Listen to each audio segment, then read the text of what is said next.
It is now. Very good. Thank you. As I said, this sector has really been one of the most heavily disrupted alongside the hotels, meetings and hospitality sectors. And it's grounded carriers, it's dramatically reduced airport traffic, it's battered revenue projections. We also know that there's been an implosion of revenues for many players, driven some to the brink, some are finding it difficult to get financial rescue packages, and it's hindered investment plans across the sector. In the wider world, we know that industries are rethinking their operating models, cutting budgets, and questioning the extent to which they will allow staff to travel until widespread antibody testing and vaccination programs are implemented. Leisure travelers are wondering when it will be safe to take vacations and short breaks again, and governments know that they are reliant on air transport for economic recovery, but are struggling across the world to find the right mix of intervention models and provide the necessary funding to keep airports open and to keep planes in the sky. So in that context, what are the possible future development paths for the aviation ecosystem in this constantly changing environment and a very uncertain future? And to help us explore these issues, we have four incredibly smart panelists who are all doing a huge amount of thinking about where the sector is going.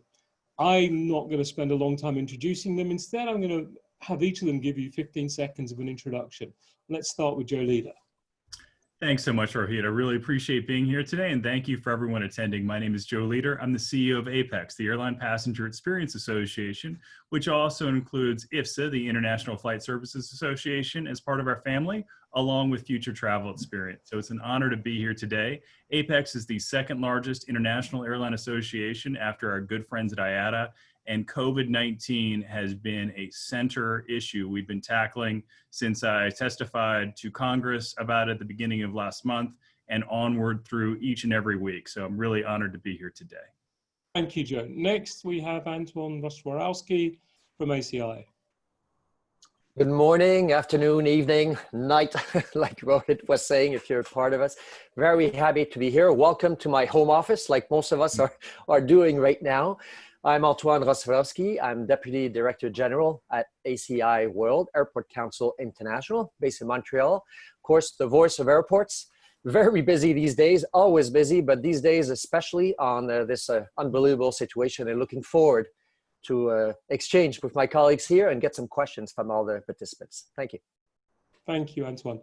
Next, we have Ivan Ilyev, and there's an interesting story here. Whilst I know all these other gentlemen, Ivan contacted me after our last seminar and just shared some incredible thoughts about the future of aviation, and I thought we must have him on this panel. So Ivan Ilyev is representing the air navigation service provider perspective and comes from Bulgaria. Ivan.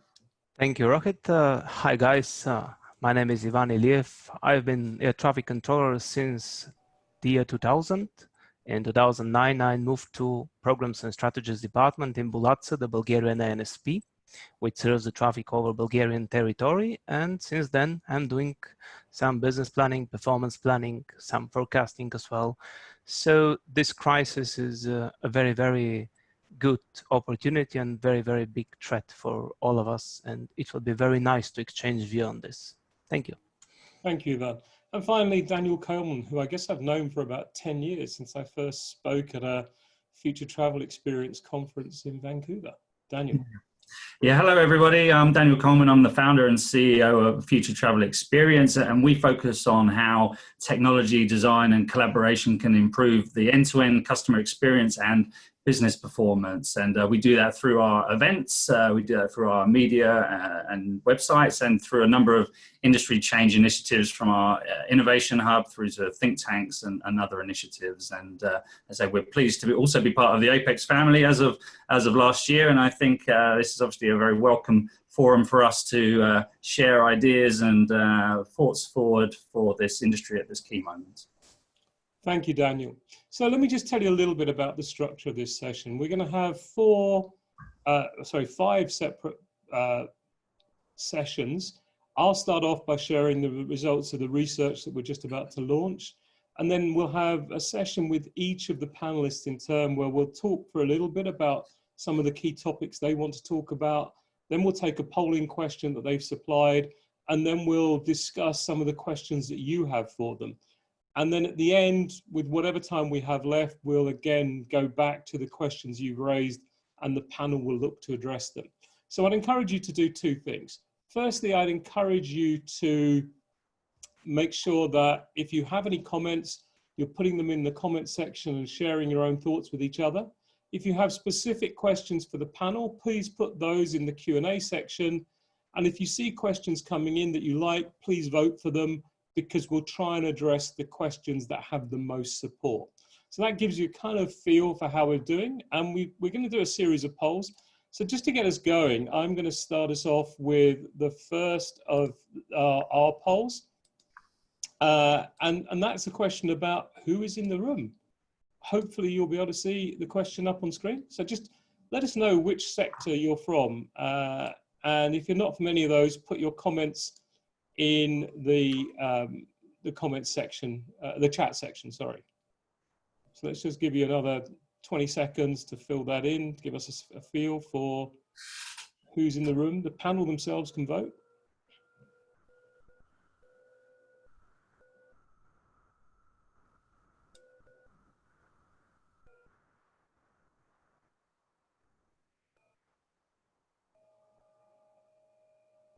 Okay, let's have a look at the results of that poll then. So the biggest single group seemed to be the others. The industry consultants at 24%, and then the others, and then we've got about 13% airlines, 17% airports, and a good mix across all of the other categories. So hopefully we've got a very diverse audience, and we'll be able to really engage you all as we go through the session. So what I'm going to do now is to launch straight into the results of the research we've been doing on the future of the sector. And this is a study that we've been running over the last month. So it started when we first started to see lockdowns and clampdowns on travel, and it's been running since then. So the perspectives have changed over time. But really we're looking at what do the players across the aviation ecosystem think might happen in the next couple of years. We had 269 respondents from all 6 continents, representing all parts of the aviation ecosystem. And I'm just going to share a few of the highlights. There were 16 questions in all. The first one was really about what's the immediate impact on your organizations. And what we can see from the results on screen is that over 60% are expecting that their passenger numbers are going to decline as part of this current crisis.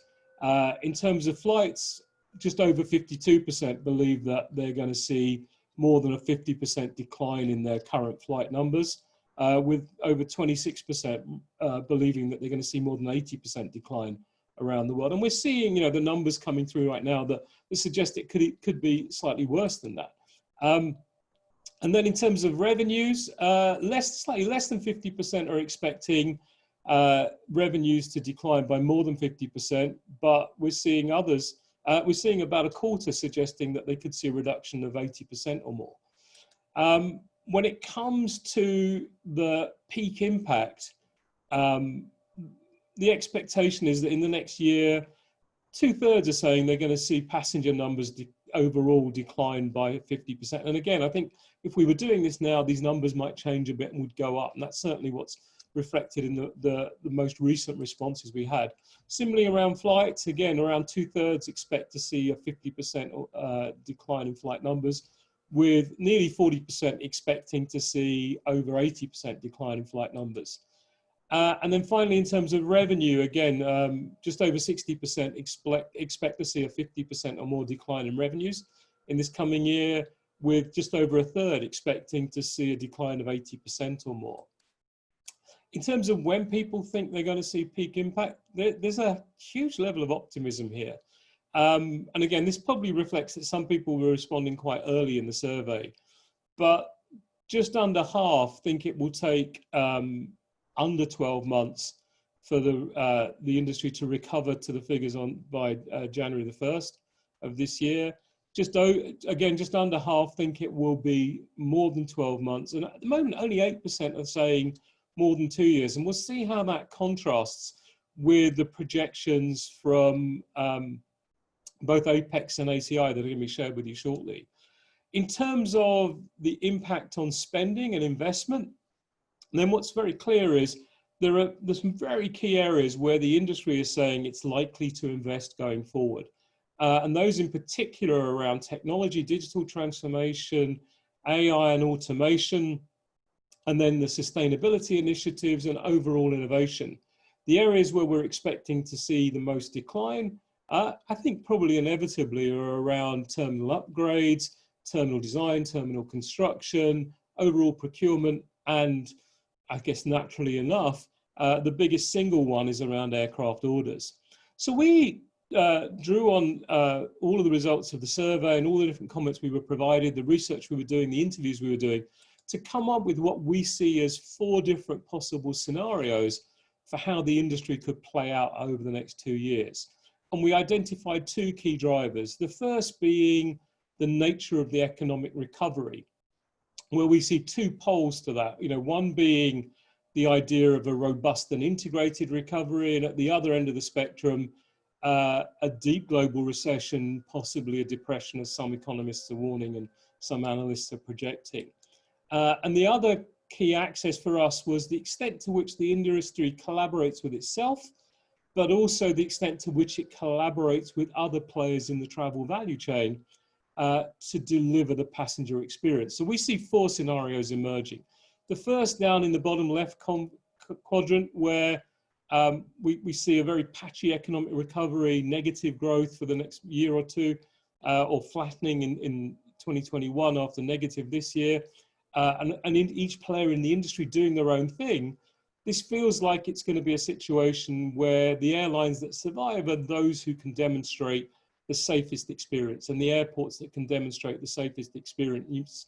And you might see some local collaboration, but really it won't be worked through the value chain. So people will be making choices, if they decide to travel at all, based on who they think is the safest to fly with. Now, this next one is an interesting one, where the economy recovers, but the industry struggles to get its act together around collaboration and an integrated approach, which then leaves us in a situation where we're kind of riding on hope. Some players pull through and do gloriously well, but it's a very mixed picture. The third scenario is one where the industry gets its act together, and we start to see a massive sharing of love between the industry and its other players in the value chain, but the economy isn't recovering. And therefore, despite having really good collaborative mechanisms, really strong safety mechanisms, we're not seeing that necessarily work through into the impact on revenues and overall performance. And then the fourth scenario is one where the industry decides to almost hermetically seal the passenger experience, starting from when we're booked, starting to have certification, whether that's a digital passport or a digital visa or a physical thing that says either you have an antigen test, you have an antibody test, or you later on down the line, you've got a vaccination, but you've got proof of that your journey then to the airport is with someone who has a similar certificate. You're traveling in a dedicated transport. At the airport, you probably have separate zones for those 3 different groups. Everyone working in the airport environment, from catering through to flight operations, again, is certificated in that way. The same happens on the plane. Maybe we're looking at reconfiguration of cabins for those different groups again. But then at the other end, you're partnering with hotels who can produce the same kind of certification. If it's conventions that people are going to, they are demonstrating the same kind of level of hermetic sealing of the experience. So people traveling can not only rest assured that they may now be safe, but also their risk of secondary infection or the possibility of coming into contact with someone who has a slightly different strain is dramatically minimized. And you're really trying to say the industry is taking a lead, working with hotels and other sectors to say, how do we present an integrated front and take ownership of this, even down to the delivery of testing and vaccination, which are services governments will pay for, and maybe new revenue streams for the industry. So I've gone through that quite quickly, but we elaborate on these much more with the detailed parameters broken down. But what we see there are these kind of 4 possible scenarios emerging. And what I'd like to do is to just have you poll on that as well, so that we can take your views on what you think of those 4 different scenarios. So let's get those up on screen and get your thoughts on which of those 4 scenarios you think is most likely right now.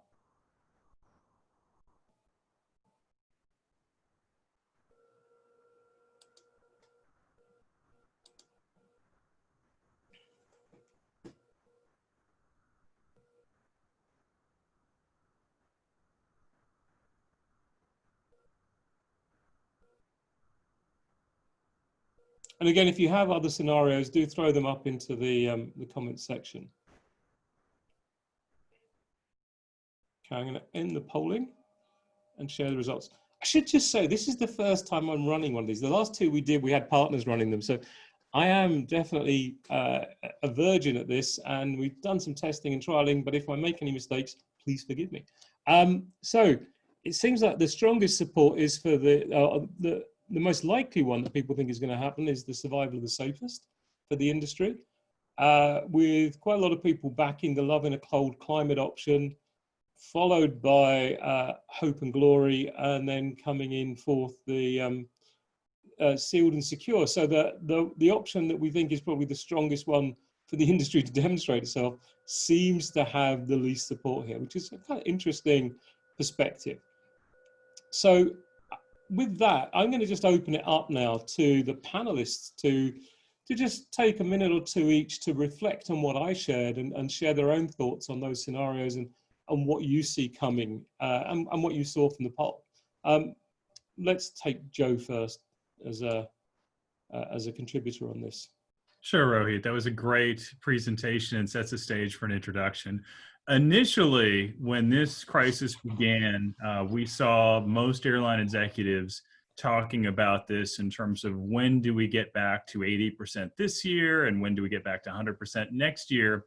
In the past 2 weeks, the consensus has become this is the new 100% is 80%, and the real 100% is probably a 3-year time frame event. Now, I'm a more optimistic person than that, so I pray that's not the case. Sometimes people tend to go overly optimistic and then overly pessimistic, and then we end up somewhere in the middle. So I hope that's the case. But I think what was telling in the poll that you just conducted, Rohit, is that the majority of all of our attendees today believe that this will be a deep recession. And that appears to be on the money. There's no way that we can take this much of a GDP and industry hit and get out of this any other way, seeing how we're only a couple months into this thus far. So what's going to happen over the long haul? Excellent. Totally agree. Antoine, what would you add to that picture? Thank you, Rohit. Very aligned with, of course, agreed with the comments from Joe right now. Interesting feedback, and it's interesting how different also it is. The situation is changing, but I think the perception and the feedback is changing very rapidly also over time as you collect different information. I'm the one that voted actually the 1% there, because I think over the next 2 years, I don't see one of the 4 scenarios being predominant. I see pretty much all 4, depending on the time we are within this 2-year period, 2-3 years, whatever it is. Because collaboration, of course, is going to be key. It's a deep recession for sure. But how fast we get out of it is probably related to the amount of collaboration we're going to be able to deploy. There's going to be new processes, and we'll get into discussions on that a bit later. Temporary, permanent processes. How fast are we going to be able to adapt to that? How fast will regulation change to allow some of these changes? How much are we going to be able to reassure passengers that it is safe to fly and we can go back to traveling, whether it be for leisure or for business? How much from a business side, reality is going to be different in terms of recession, economic improvement to be allowed to push for more business travel? So I think those quadrants are hopefully going to be done in sequence, and getting the best one, of course, as soon as possible. But I think the sequence of all four of them is going to be probably the scenario we're going to observe. Thank you.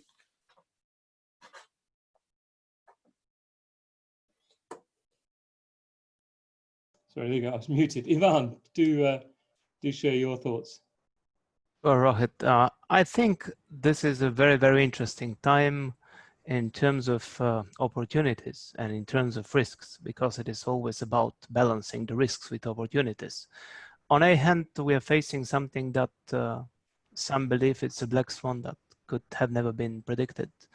The others think that just the opposite. It was very, very predictable, such kind of epidemics, and we should have been prepared so far quite a long time ago. What my thoughts are basically that most of you know the aviation laws are written by blood, which means that we're trying to have our lessons learned and to fix where we have problems, to react where we need to do. I think this is a very good opportunity to play the best scenario, but it will depend on the human mindset. Because if we believe that world will be the same like it used to be, I don't believe so. This bad combination between pandemics plus economical recession, depression, we'll see. This is a very, very challenging situation, and it is quite early to say which scenario will happen. But most probably, depending on the mindset, different players will cope with a situation in a different way. As previous speakers said, the collaboration will be key, but I would add also understanding of the other people's business. Because if we are looking only at our own business and we cannot take on board the different businesses' perspective, then the aviation as a whole chain will suffer very much. Thank you, Ivan. And finally, Daniel. Yeah, I think that we've got to be looking at a 2-year recovery at least here. I think that we all, as being part of the travel industry, long for this to get back to normal far faster than perhaps the public does. I was listening to a radio call-in yesterday about this, and I was sort of quite taken aback by the lack of public confidence and the real worry about what travel could do and the risks that it might create for their families. So I think it's so important that we as an industry obviously collaborate and really work towards reassuring the public that we can deliver them a safe, sanitized, contactless, seamless experience. I think that is obviously absolutely paramount. As a slight aside, there was a slide in there talking about which things would be focused on over the next few years, and obviously things like digital and automation came up well, but I was really pleased to see that sustainability was still a key factor here, because I think there's a danger that has been obviously such an important issue, and it could have easily fallen off the radar at this time. But I think obviously the next generation that are going to be so important, who are going to be buying the travel and the tickets, we have to persevere and see those initiatives through, because if we don't, I think obviously we have a bigger problem coming around the curve with demand for travel as well. So I think, what I would also say is that sustainability drive needs to carry on despite the short-term challenges we have. Excellent, thank you. So some really concise points, and also quite a lot of consensus between you all about the nature of the recovery and how the industry needs to reset its expectations, but not lower its standards around things like safety, environment, and innovation. Just a point to the audience, I've noticed in the question, some people are saying, will the presentations be shared? We will send out an email afterwards, tomorrow probably, which gives you a link to the video, so you can also share that with anyone who wasn't here. We'll share the presentation, and we'll share any resources provided by the different panelists. I should also say that the report that we shared is the first of a 4-part series being done by Future Travel Experience and ourselves, and we'll tell you more about that at the end. But the first of those reports is launched on Monday, and then the next one next month. So we'll also be telling you more about how you can access the content of those in more detail, and a little gift we're giving to the airlines and airports on that regard. Okay, so now it's time to go into a bit of a deeper dive, starting with the airline perspective. So let's start with you, Joe. yourselves at Apex have done some fascinating research on the unfolding situation. What do you see as being, both from a passenger perspective and from how airlines are responding and preparing for the lifting of travel restrictions? What are you seeing emerging on both fronts?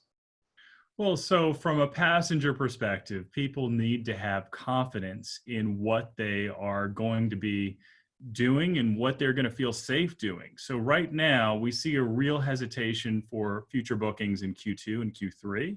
I believe that you're going to see a resurgence. What's happening right now is they can shelter in place for a month or two.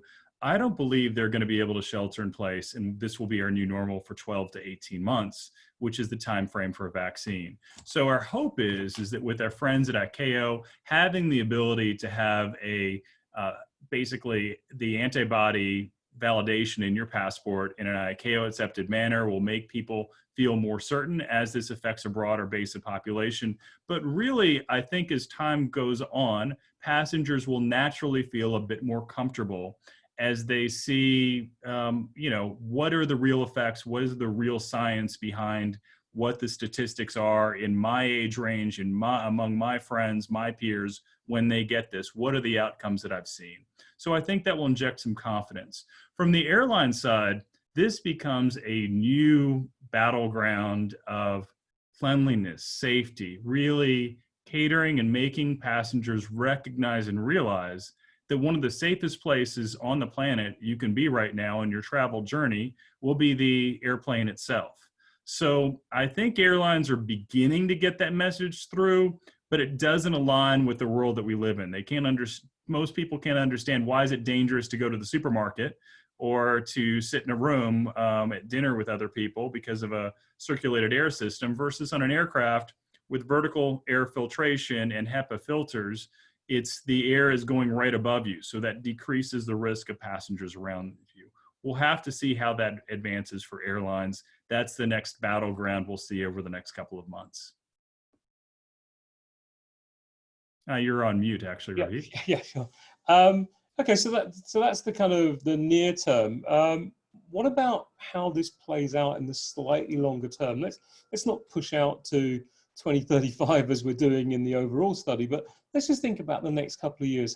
And you touched on this a little bit earlier, but how do you see this playing out? What are the most likely ways that this can play out? Again, one of the big issues that there is right now, and a lot of the questions I had coming into me by email were around who are going to be the casualties. What parts of the industry are most at risk here? I think that airlines that were financially on the brink before this crisis ever began, those are the ones that are most in danger, and it'll depend entirely upon how willing their investors or governments are willing to step in and to intercede to help them, because no business is designed for a complete shutdown for this period of time, especially one as capital intensive and personnel intensive as airlines. This was an industry beforehand where during a healthy time, the average worldwide profit per passenger was around $5. So now this is going to be a very interesting transition because we're going to be going to a smaller percentage of passenger load, and long-term, that's going to mean that airlines that are able to really weather this the best will be able to focus on nonstop destinations. They're connecting cities that are the most healthy and are going to be able to resize to best meet market demand. And I think a majority of airlines will be able to do that. I think a percentage will be in danger and will need some help from their governments. And as governments help, it is critical that everything be balanced. What I don't like, it's okay if things are done in a balanced manner, as was done in the US CARES Act.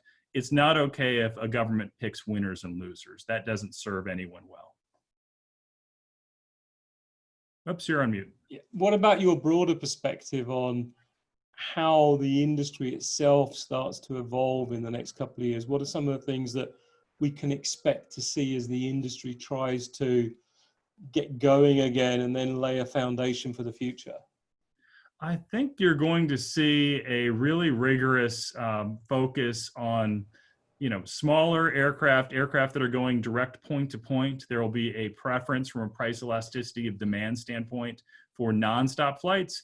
And if you are a hub airline, the number one calling today is, how are you going to be the safest hub airline? This is going to require interlinking between the airline and their hub airport like never before, because the airline can do everything perfectly. They're reliant on their hub airport to be at that same level, or people won't have confidence. And then also making sure their government communicates and has the open access, so that when you connect through another country, the last thing you want to do is, because you connect through country X, then you have a 14-day quarantine on the other side. So there's going to have to be better coordination, or it'll create fear in passengers that will keep them from booking, and that's not what any of us want. Okay. Did you have some slides you wanted to share with us from your? I did. Did you want to do those from your deck, or do you want me to share them? I thought you were going to do them from yours, if that's okay. Oh, of course, no problem. Let me go ahead and go to screen share here. 1 second. Share screen, and then I will pick show all windows. Just 1 second.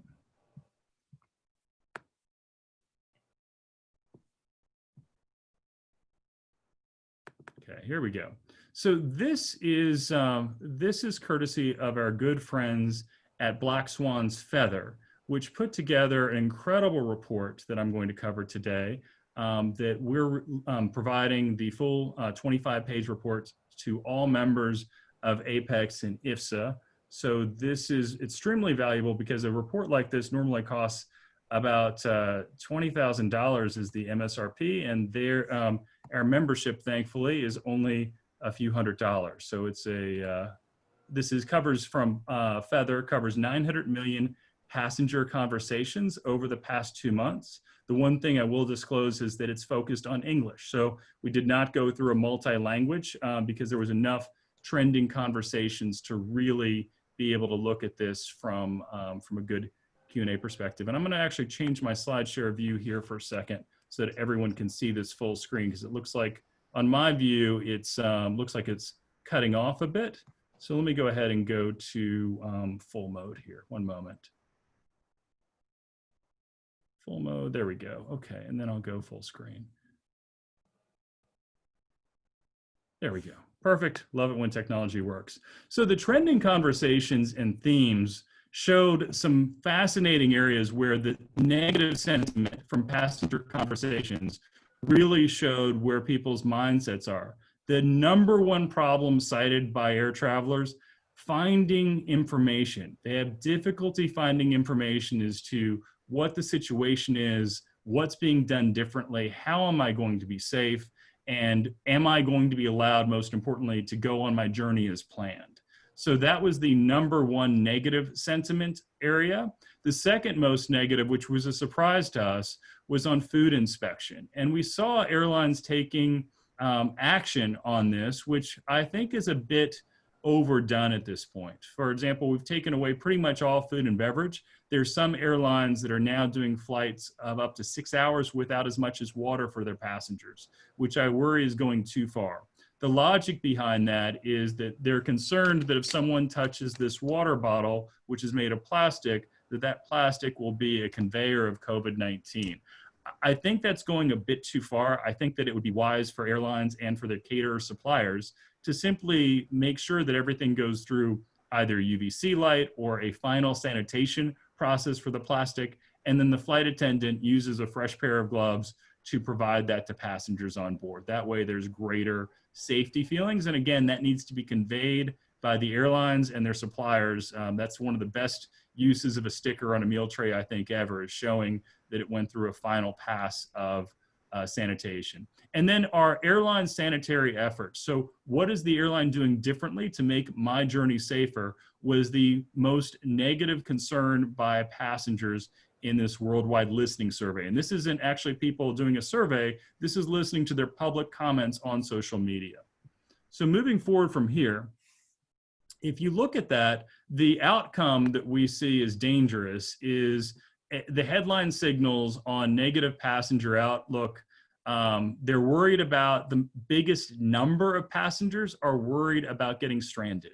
So that's one of the things that we're going to have to come back and as an industry say, look, if we have an event, if someone's shutting down airspace in 48 hours, we are going to we're going to make sure that we get everyone that can get to the airport within those 48 hours home, which requires an extraordinary readiness from airlines and also a lot more coordination and collaboration than ever before. The other from a customer service standpoint, the effective customer service, every channel, every partner, the message of if you don't get through in time, you're right for your credit or you're right for refund, it remains 100% intact. That's a critical message to convey to passengers. And then beyond that, going through disrupted flights, loyalty programs was a concern. That's one that most airlines have already proactively addressed. Financial concerns, economic concerns, insurance. This is the one other area that I believe airlines could take that we're seeing in Vietnam and China. Airlines that are already on the other side of the curve are providing COVID-19 insurance for free for their passengers. What's alarming me on most airlines insurance now, unfortunately, excludes COVID-19, which that is not good insurance to sell to passengers at this point in time.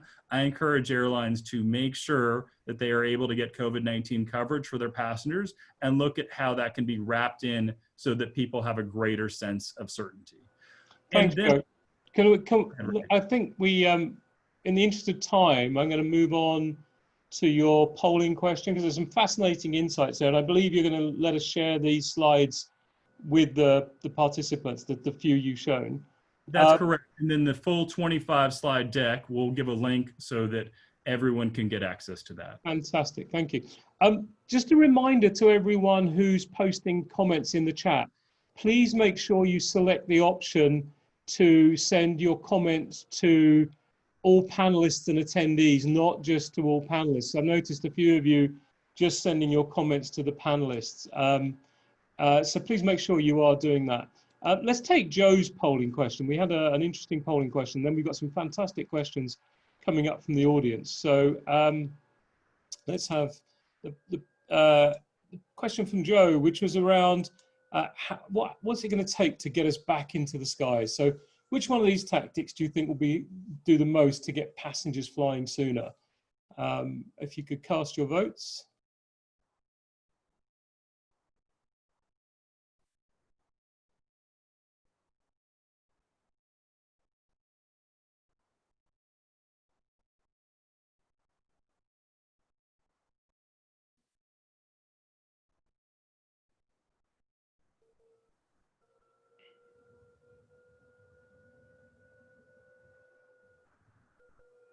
This is one of the skills of Zoom webinars, is learning how to vote really fast on a polling question.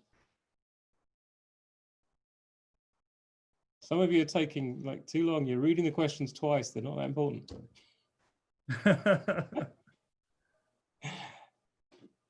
Okay, I'm gonna share the polling results now with 485 of you having shared. And that's interesting that safety kits seems to come out by far the most important issue. People aren't too bothered about guaranteed middle seat between us. Okay, let's stop sharing the results, and I want to share some of the questions that we've had some really interesting ones. So the first one, with 12 votes from the attendees, comes from Rich Antcliffe, which says, will there be a transformation of the airline industry or just a return to some semblance of a normal? If a transformation, what might it look like? I think it's a perfect one for you, Joe. And then we'll bring the others in with some thoughts. Very good. In my professional opinion, it will be a transformation, and it's going to lead to passengers prioritizing the hubs that they have to connect through to their destination based on safety and perception of safety in going through that country as to their end destination, being able to be allowed into their final destination without delay, without a 14-day quarantine period or anything like that. So that's going to be an interesting new dynamic. I think that airports in certain countries, for example, the United States right now, which is on the upside of the curve, are safe to connect through in the airports, but perhaps not as much if you have, I understand the concerns if someone's coming from New York City or the like. And then so that's on the health side, Joe. Let's broaden it out. I think Rich's question is really more about, are we on the verge of a mindset shift in terms of how airlines think, how they operate, how they innovate, the business models, the business concepts? Is there a broader transformation at foot? Is the airline industry about to experience its Uber moment or its Airbnb moment, I guess is what Rich is aiming at? I don't think it's going to be that big of a transformation. I think it's going to be an evolutionary transformation, not one that completely wipes the map clean. I've been asked, for example, are more people going to be on trains? No, it's going to be the same travel modality because of how our world is. And so I think that the transformation you'll see more nonstop flights than before, so long as the markets will support them. And I think you'll see hubs really, there'll be a new era of competition. And then for airlines on board, it will become a bit of an arms race as to who can make passengers feel the most safe, because passengers will be willing to pay a premium for the perception of safety.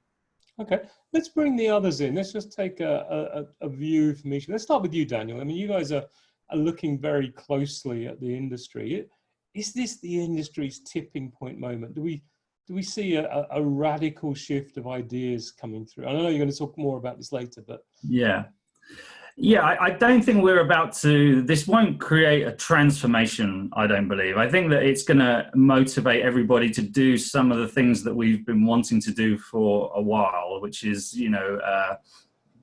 a queueless kind of environment, right? I think that social distancing is accelerating that vision. So I can see us using digital and other tools to drive a more, contactless process from curb to gate. I think that needs to happen. Is what's needed to happen for a long, long time. And I can see this pushing that process further. I do not get the sense that we're talking about huge new business model shifts in the shorter term. I think we need to look at those, but I don't think this crisis will be the catalyst to a total transformation of how this industry works, if I'm honest.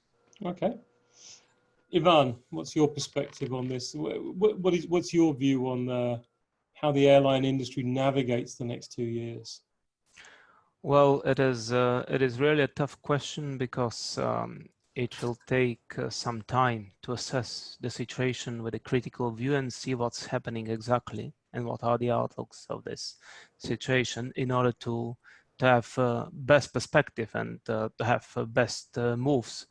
So I believe this is a good opportunity for the industry, but not only for the industry, it's also for the policymakers, for the states, for the European Commission in European case, so that we have a better regulatory framework that can accommodate such problems in the aviation sector on a hand, and on the other hand, it will be about again for collaboration between the decision makers and the industries that do the business.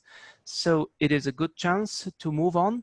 It will not be a revolutionary move, I assume, but it will be a great step towards the future. Okay. Antoine, what's your perspective here? Thank you, Rohit. I would see it from two aspects. I think something that's going to be new will be more in terms of the priorities for passengers, like we saw in some of the surveys. And actually, I think it's going to be very important to continue to get feedback from passengers, because that's probably going to change over time.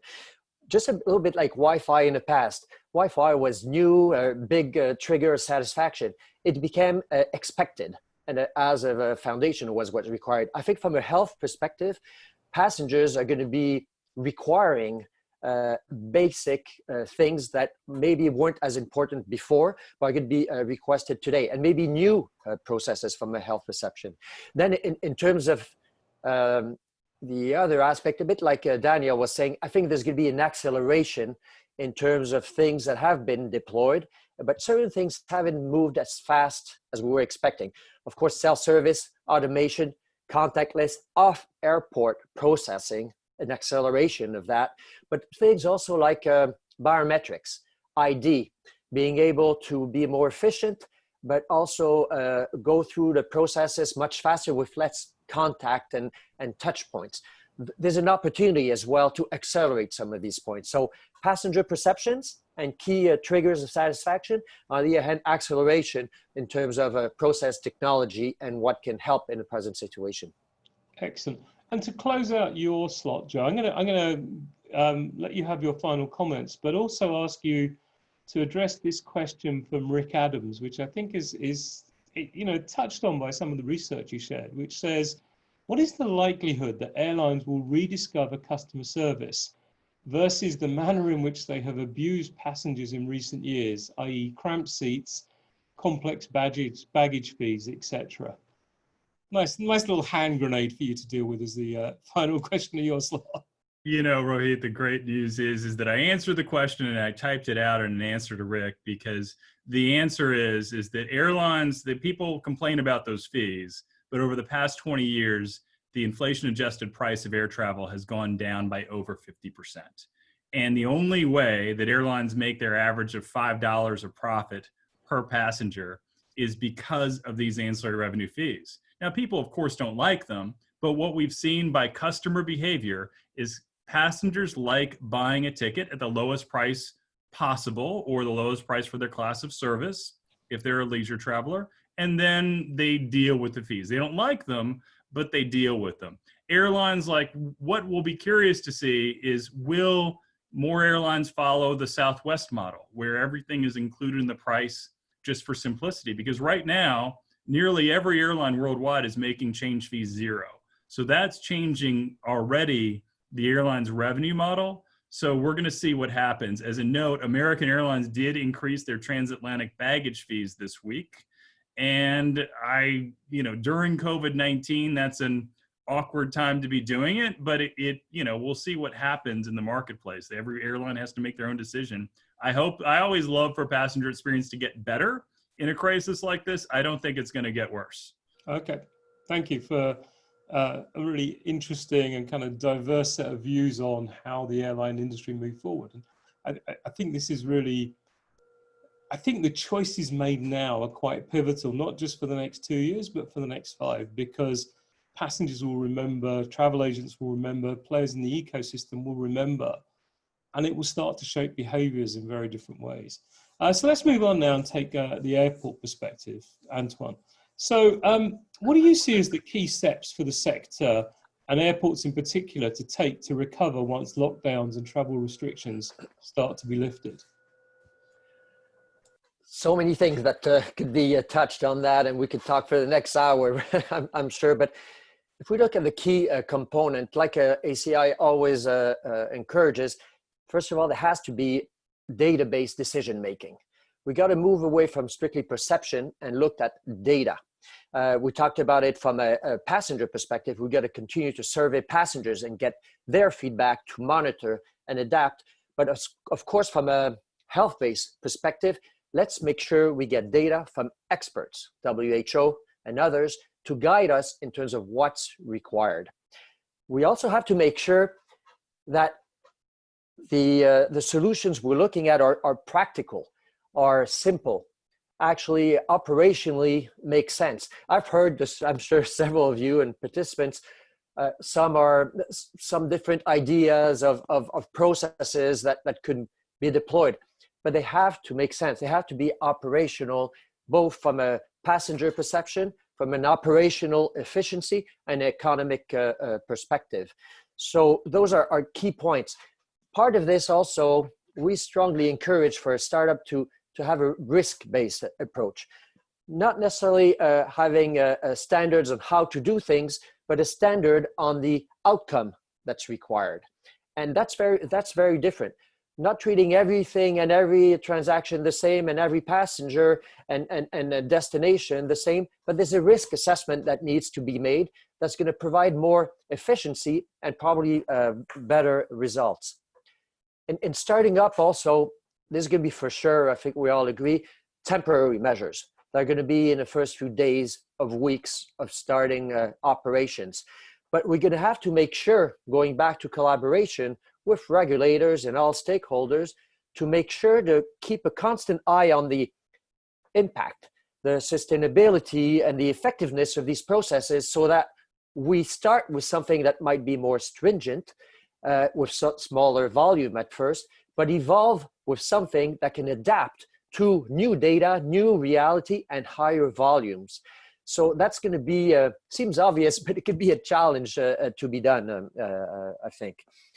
And in terms of the health measures, which is going to be a very important component, we really recommend from an airport perspective to avoid having passengers all tested, all individually met with different processes.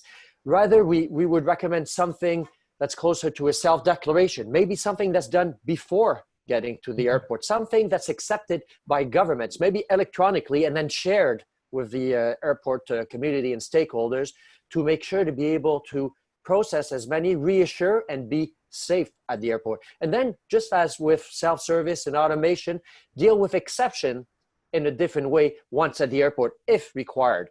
You break down the volume. To that point, we've got a good question here from Simon Lamkin. Many of you know him. And he's asked the question around what plans are airlines and airports taking to validate the health status of crew, ground handlers, security agents, to encourage that ensure that everyone is safe to fly. So you've covered the passenger angle. What are you recommending from the other side of it, from the service provider side? Very good point, and I'll let Joe talk more maybe on the crew perspective, but staff, general staff, and we know the number of people that work at an airport. It's like a city in itself. We all know that. First of all, they're going to need to be reassured, but there's probably going to be a much more thorough process that's going to be required for staff, government staff, airport staff, airline staff, being much more in contact and being at the airport and in a process for a longer time and on a repetitive perspective. So that's part of the process that needs to be, first of all, data-driven from a health perspective, and then agreed upon, and we talk a lot with our colleagues at IATA, to be able to push through ICAO and states and regulators key principles that are reassuring for staff and indirectly then for passengers that are going to go through our processes. Excellent. All right, so let's move on to another topic now. So we talked about the kind of here and now. I guess one thing everyone is keen to understand is what could this look like? So what are the kinds of projections that you at ACI are making around what the recovery might look like? And also what scenarios are you seeing as being the most likely to play out over the next 1 to 2 years? Yes, of course, we at ACI collect a tremendous amount of data that we collect from airports, and especially right now, of course, like other stakeholders from different fields, we're collecting as much as possible to be able to look at the past, look at recent month, and of course, adjust the forecast. Pretty much aligned with some of the numbers that we heard from our colleagues, panelists, but some numbers are pretty drastic, of course. From our numbers, based on April 1st of this month, our forecast for 2020 is, from a traffic perspective, 3.6 billion loss in traffic. That's about 40%.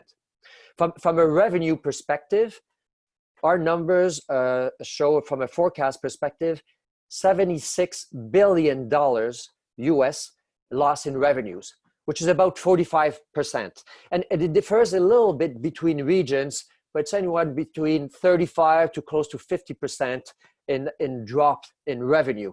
So very close to that 45 global average. Just to put it in perspective, this loss of revenue is the equivalent of the revenues of the 60th busiest hub airports, over 40 million passengers, are completely removed. This is the significance, I mean, just to put it in perspective.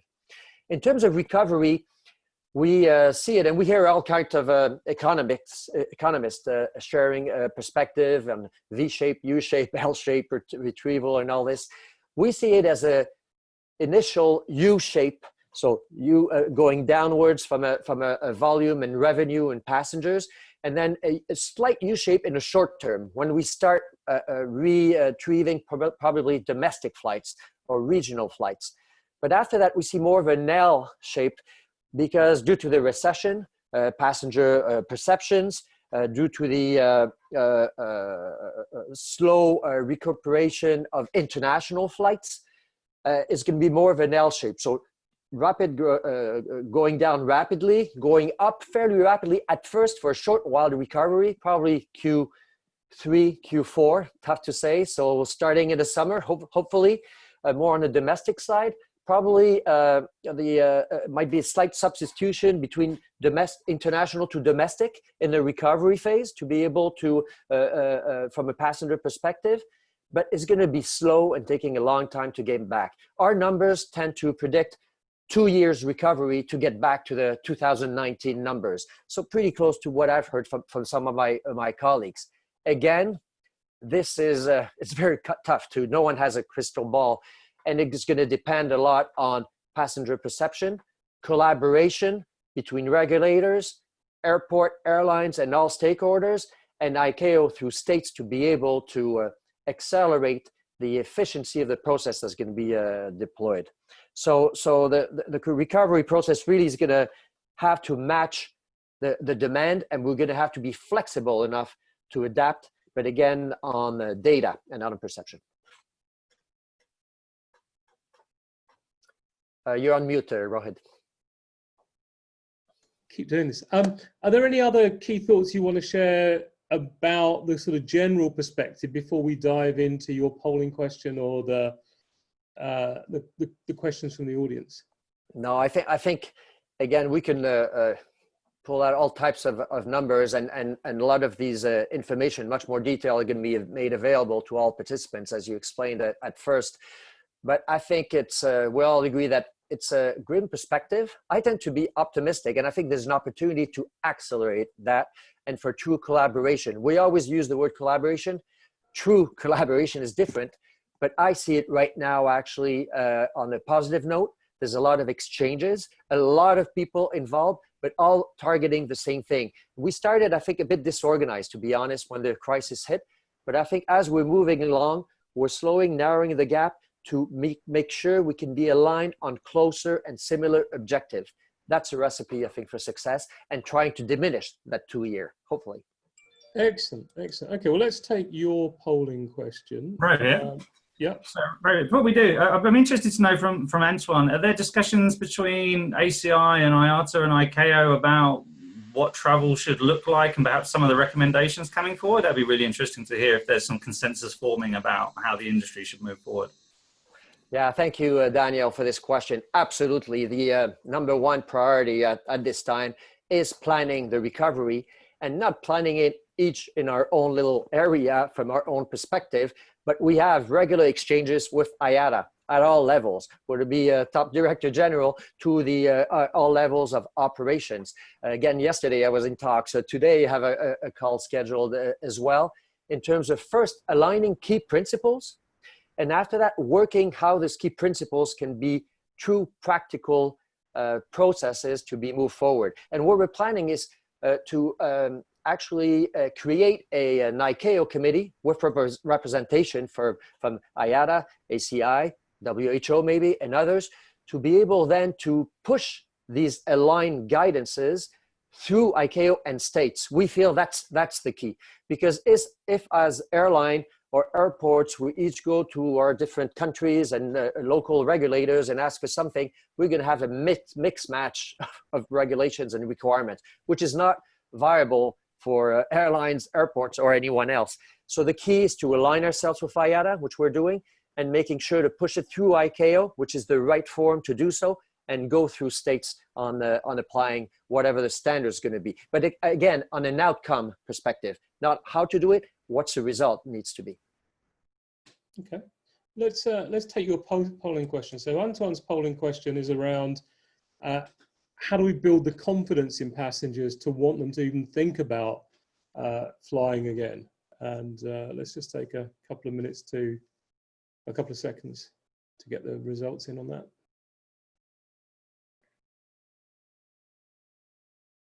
While we're doing that, Antoine, do you see one of the organizations really leading the others in that conversation and pushing with the strongest kind of argument for what we should be doing? Is anyone really trying to coalesce the opinions, or is everyone still trying to work out what the answer is collectively?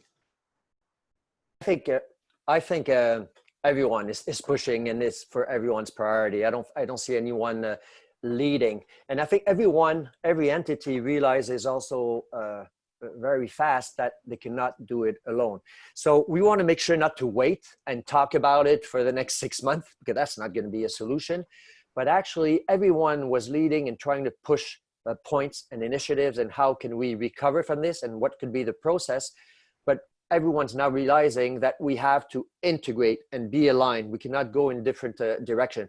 Of course, ACI, IATA, ICAO are, I believe, doing quite a bit on this. What we need is strong medical health guidance from experts in the field. I think that has to be clearly set and guided for the restarts, and as the situation evolves, as we find a vaccine eventually, and because there's a lot of different perspective. One day you hear, everyone should wear a mask. Another one you hear, no, well, actually you shouldn't, or actually everyone should be 2 meters apart, but actually maybe even more. Is it different if you have a mask or not? There's a lot of different, it can be very confusing for passengers. So we as an industry have to be able to clarify, get clear guidance and be aligned. So we're all in this together, but I think we're pushing hard as much as we can from different industry associations. Thank you. Well, let's take your comments on the poll results. Are there any surprises here? That at one level, it's totally in the hands of the airports and airlines in terms of the procedures, but at the other, there's not much support. The introduction of flights again doesn't seem to be that important. It's kind of interesting balance there. Yeah, it is an interesting balance. I think actually I'm reassured by the results that the majority is, first of all, for passengers to feel that they're not in danger. Safety, health is part of safety, and passenger safety. Myself, we're all passengers. I want to travel back as soon as possible. Of course, we're in the business, we travel quite a bit. And I'd like to make sure that it can be a safe and protected way, but we're going to have to make sure to communicate that. It can be safe in facts. If it's not communicated, then the perception is going to be maintained. So that's very good. In terms of the vaccine, it's probably going to be a second step, a second type of health check or declaration or part of the acceptance process when we get there, which is further down the road. So that's, I feel, not a surprise also that it would be the number 2. I'm very glad also that the second to last one, people will only fly if they have to, is not too high, because we want to make sure that people want to fly again. And we'll see how that new, what's going to be new in industry, but hopefully in the 2-year period or shorter or longer, hopefully not, what's going to be different. But we feel it's going to get back in terms of volume, but it's going to take time. Thank you. Okay. In the interest of time, I'm just going to see if any of the other panelists have any quick thoughts around the whole airport aspect of this and the role of airports in terms of driving the recovery and what the shape of it then looks like. Ivan, do you have any thoughts you want to share there around that? Well, collaborative decision-making is not a very new concept for the airports and for the other players on board, but I think it is now a good opportunity, depending on the funding opportunities, to have it speeded up, because this will help doing a concept starting from the packing of the luggage and till the leaving of the arrival airport. It will be good if we can introduce it as soon as possible where it is necessary, where there are benefits for it. This is one way to have passengers feel better, to have a better perception. And of course, the measures, safety and security measures, will be vital for the short-term recovery. But in long term, in order to attract more passengers, because there might be a drop of passengers at the end, 2022, 3, 4, there might be not such a quick recovery. We need to attract them so that passenger experience is at a sufficient level. And maybe this is a good opportunity to think about. Joe, I know you've had some views that we were sharing in the pre-call. Yes, perspective. I think the most important thing to think about in the airports and for the airlines is that you have to look at the weakest point and what needs the most focus to give passengers certainty. Right now, watching passengers go through security checkpoints is genuinely of concern. We have plastic bins that are not sanitized, that people are putting their shoes in there, they're putting their phones in there.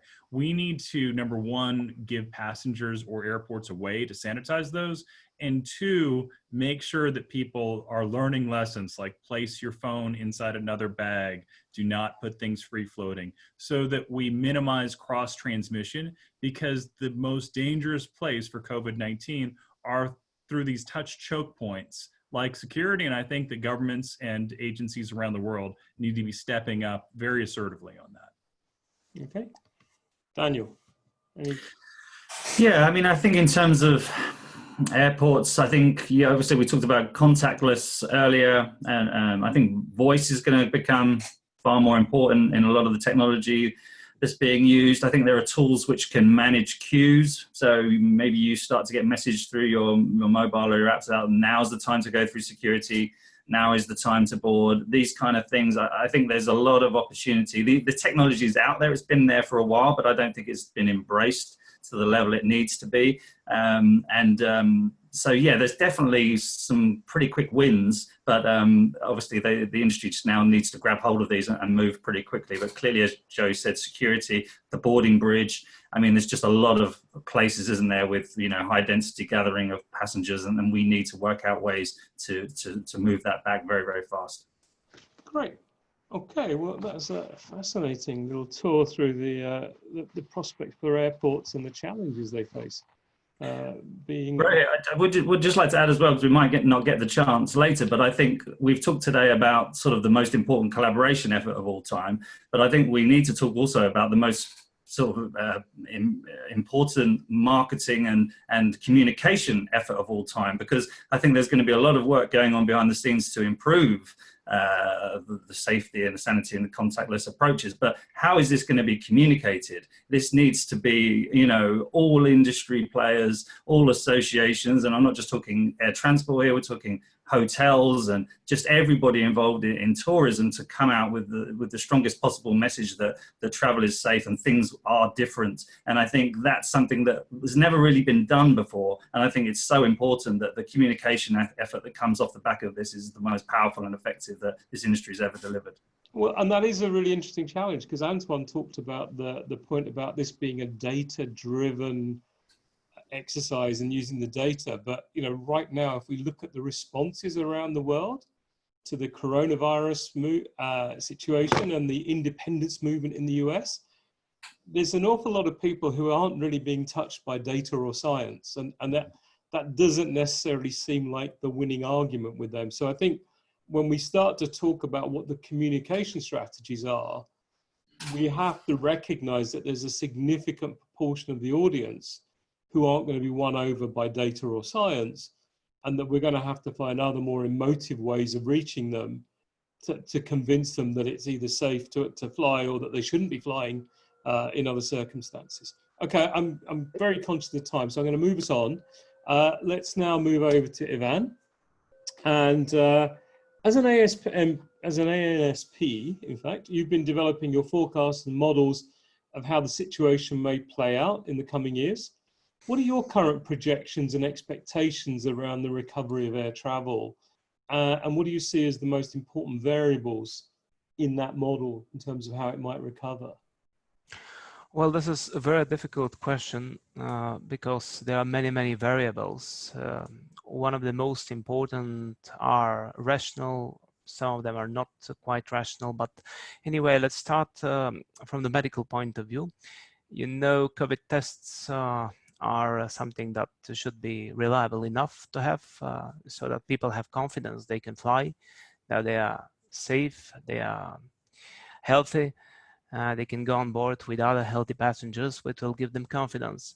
Of course, you also need sufficient quantity of tests all over the world so that you can support the air transport. The virus itself is quite an aggressive one, but it's aggressive towards those who have health problems most often. this is the case. Nevertheless, I think we need to have a cure, a medicine that do its job because there are many complications, and we need to have stable working protocols. Because nowadays doctors are diverging from giving ventilators to giving some oxygens. So we need to have something stable so that we know if we get sick, then we have probability at least to have a good cure. The same stands for the vaccines, because the current RNA vaccines are not very reliable on, but it will take maybe a year and a half or two to have a stable vaccine. It could be a DNA one, it could be another. So medical is very, very big, very, very big milestone in this variables. Yes. Can I ask then, I mean, in your modeling, yeah, how important a variable do you see as being the vaccines? You know, when you're doing your traffic projections, are you factoring in that 18 to 24 month availability figure into when people might start flying again? It is quite important. Maybe the weight is about 15 to 20%, because it will very much influence some other variables. You know, it will influence economical, it will influence human perspectives as well. So it is quite important. The medical is quite important. I would say it is, let's say, 20% in the model. Regarding the economical perspective, the longer the lockdown is, the more unemployed people, the less money they have for travel and tourism. We've seen a lot of forecasts about V-U recovery, shaped recoveries. Even I've seen some L-shaped recoveries without any bright future for the aviation and for the economy as well. Of course, in the economy and the stock market, for example, we've been seeing dead cat bounce, which is W actually. They are going high, then they're going low. So this is something that is also probable, but it should be avoided from my perspective. If we have short global recession, which usually recovers for 2 years' time, then it will be fine. But if we have global crisis, it might last more than 5 years. This is the historical situation. And this is a very, very bad combination between pandemics and economical recession, because we are entering this recession. So travel restrictions will be another interesting point. And I'm afraid they will be imposed not only by the states, but by the businesses themselves, because we are now getting keen on using our office laptops to connect to the world more than we used before. So these technologies, these virtual technologies, this new coinages might change, for example, the business travel. Speaking about tourists, maybe the human mindset is the most important thing, because people are not always rational. Some of them are very, very irrational, and their behavior is based on instincts. Basically, if we are able to provide safety and security, if we are able to gain trust and confidence, if we are able to give sufficient measures to convince people that it's safe flying, then probably the human mindset could be changed.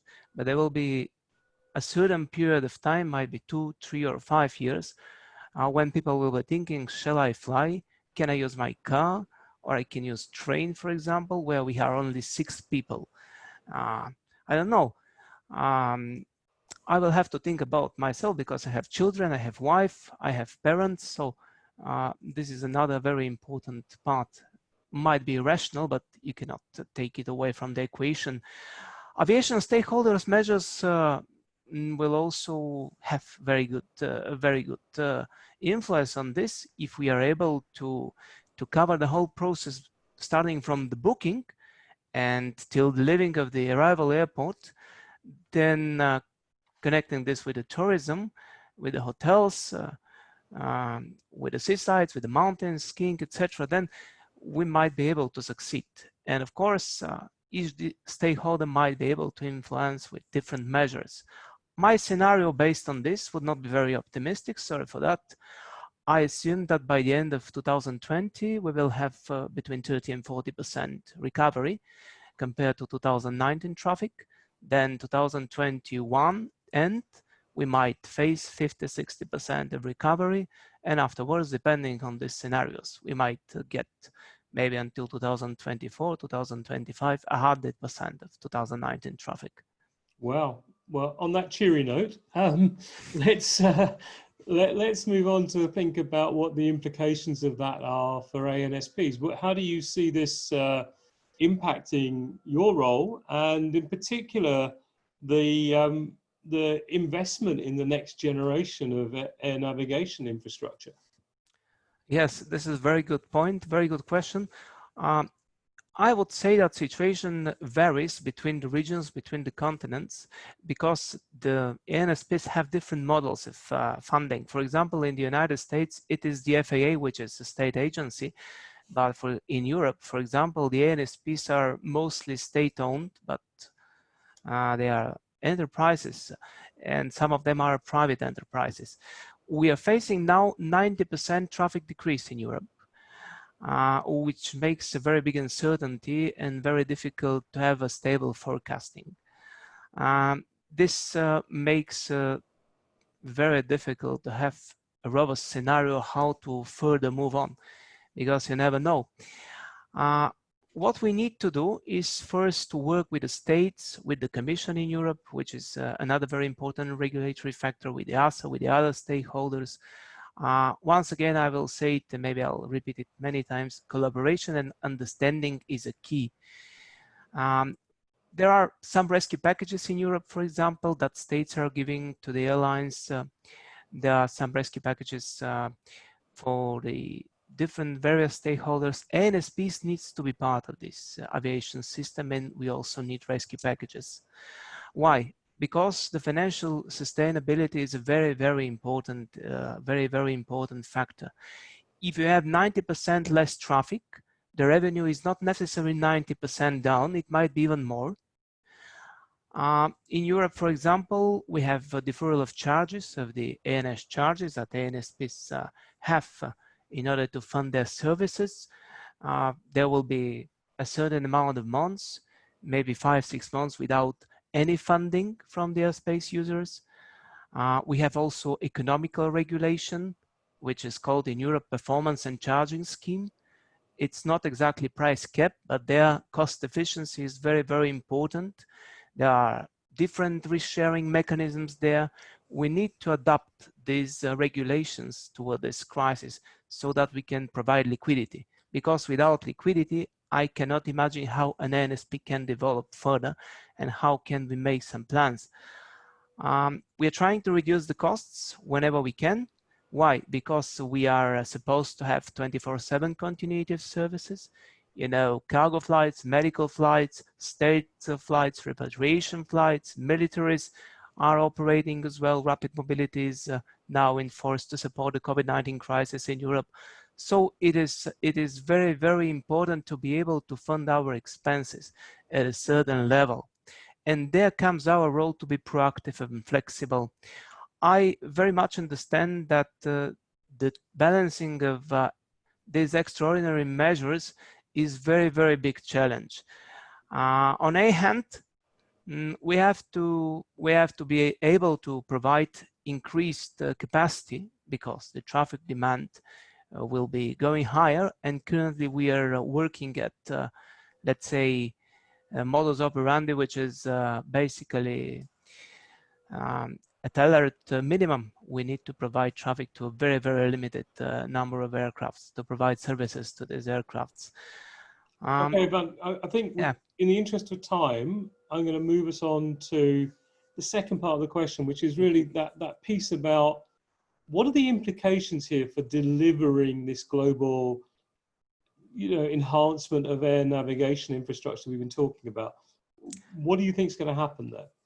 Well, first I would say that human capital is at risk at present, which is risk for your question to be answered at all, because having no human capital cannot do any worse for this question. We need to have operational measures which are already in place, but we need to prepare for recovery, which is for sure necessary, and we have already started to do so. We need to provide resilience and contingency measures so that we might face another waves of COVID-19. You can imagine if economy is open, restrictions are off, and then at a certain point of time there is another pandemic wave, then you have to be able to provide resilience. We need to have probably some capex reprioritization, which can give you enough funding to work for the future technologies, as well as to provide the present level of services that is needed. And in order to prepare for growth, we need to continue thinking about new technologies, because in Europe there are quite a big challenges towards implementing new ATM functionalities from CESAR program. There are many of them in the pipeline. Some of them are already prepared, but if we are able to optimize our costs and to provide this future technologies in a good time, depending on the capacity, it will be fine. Of course, smart regulation, collaboration, and understanding would help very much to have the future. Okay, let's launch your poll question and see what the participants have to say about the ANSP perspective. What do we think should be the focus for ANSPs in the next couple of years?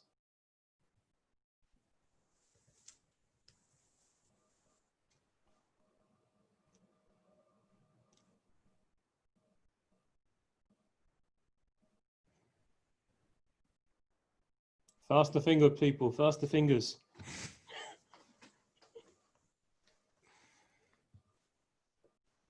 500 people is quite a challenging to have such a huge poll, so it might take some time. But we're all becoming ninjas at working on these webinars now, doing our emails whilst listening to the webinar, whilst taking the poll, whilst teaching our kids their homework. Yeah, multitasking. There are 31 questions here in the background, so hopefully people are able to get to look at some typed answers as well. There's 74 on my screen. And about 2,000 comments, which I haven't read. Okay, let's look at what the results are of this.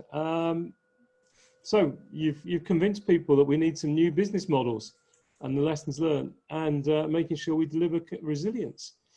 Okay, in the interest of time, I'm going to say let's hold discussion till the wrap-up piece, and let's move on now to. Actually, no, I'm going to give you one question and let everyone come in on that.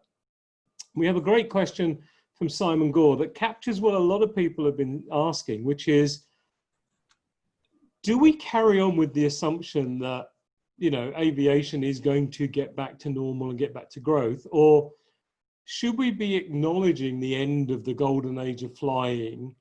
And, you know, we're talking about a new era now that with post-COVID-19 concerns, with climate change activism, safety, cost, the restructuring of the workplace with people doing more teleworking, automation of tasks. Are we just entering a new era, and has this been the catalyst to force us to think differently about the future of aviation? Again, we'll start with you, Ivan, but we'll bring everyone in on that. Okay, I believe that the future is already here. The mindset has already started changing. So indeed, there would be some new things in the aviation business that we haven't done so far. And indeed, traveling might change its scope and perspective, but at the end, it will recover to this 2019 levels at a certain point of time.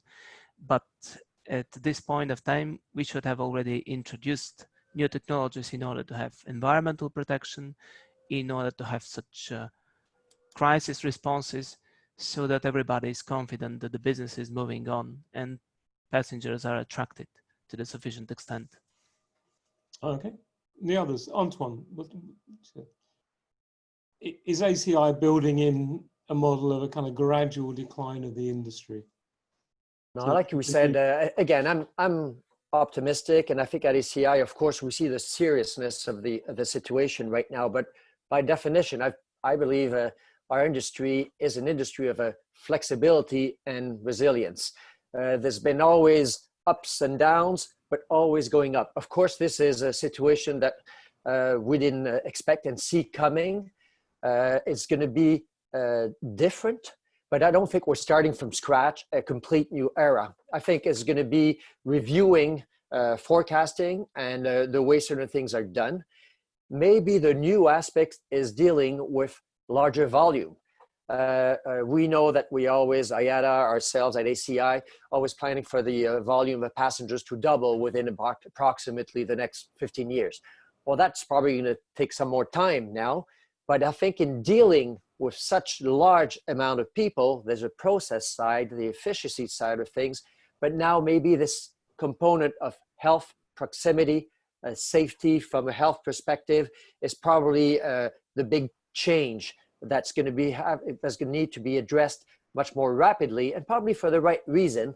But that's probably the new factor that's going to need to be taken into consideration much more rapidly and much more seriously for this crisis right now, but in case of any future potential new pandemic to come. Large volume is very different when you get to a certain component to dealing with a smaller one. So I think that's a big game changer. So Joe, are we looking at, if it's not the end of the golden age, are we looking at a new era with a new business model for the airline industry, where we're having to factor in these additional costs around health and safety?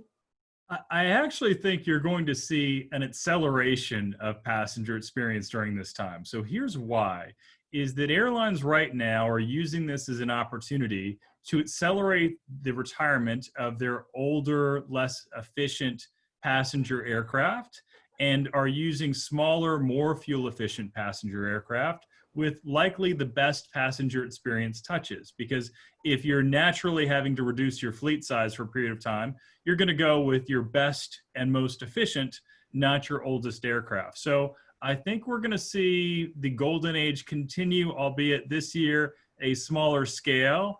And then the question that I have is, are airlines really going to make massive changes and do, plastic dividers in between seats? I personally don't believe so, but boy, there have been lots of surprises on this adventure so far. So let's see what comes behind door number 2. Okay, Daniel, let's weave your response in with your session. Just to the attendees, or to the participants, 3 things. Just a reminder that if you want to make comments, you should really make them to all participants and panelists. Choose that option on the menu. Don't just send them to the panelists, because people then aren't seeing your thoughts.